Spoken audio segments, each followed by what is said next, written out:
Okay, there's the soup, and it's been cooking 7 hours. So you can see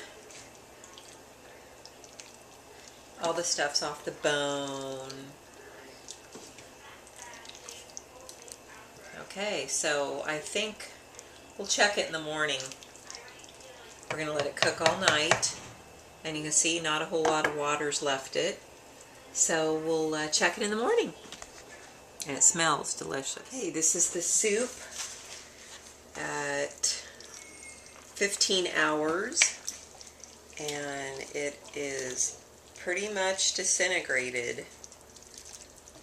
I mean, the bones here, I want to take out a bone and I'll let it cool, but it should just kind of like fall apart.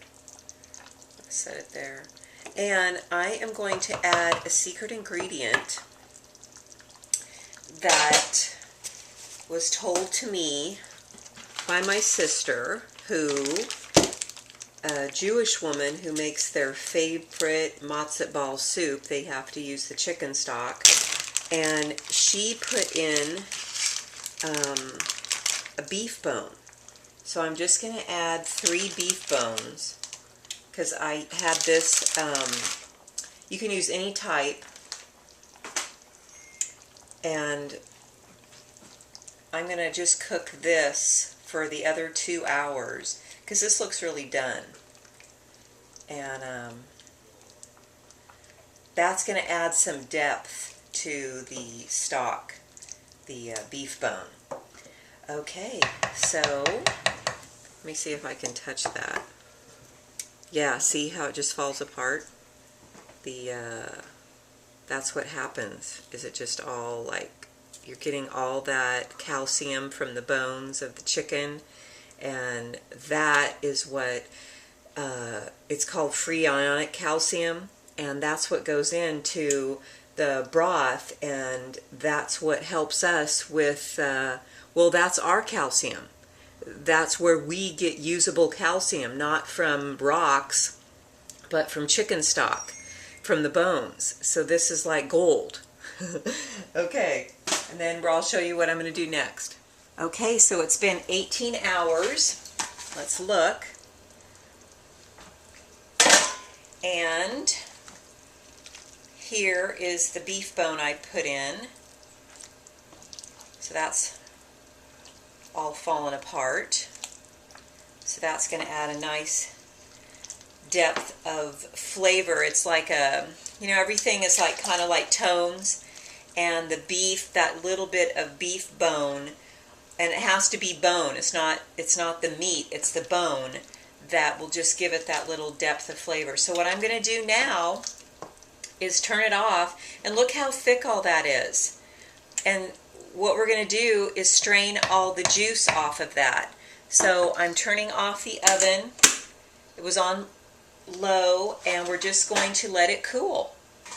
So I'm going to take it off heat, and we're just going to let it cool, so towards the end of the day. So tonight I can have like a chicken soup, so that will be delicious. Okay, now we're going to take this stock and we're going to strain it, all the chunks and the carrots, celery, onions, and all the bones and the chicken out of the stock.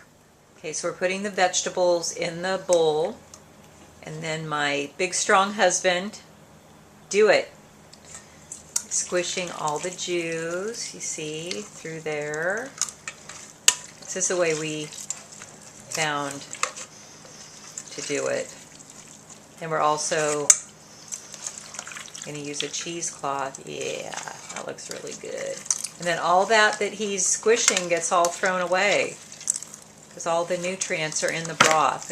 When you taste the carrots or the meat, it's all just really dry. So all that gets thrown away. Okay, so we've strained it through the big colander you saw, and then I strained it through this small size colander, and then you could even do a cheesecloth to get out all the particles. Then you want to take off some fat.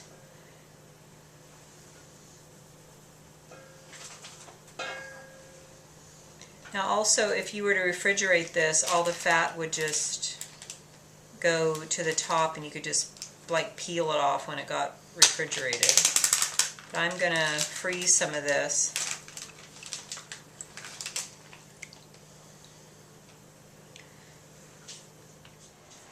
Okay, so I took off the fat and here is the chicken stock. So I got those bags and that container because I'm going to use it in soup tonight.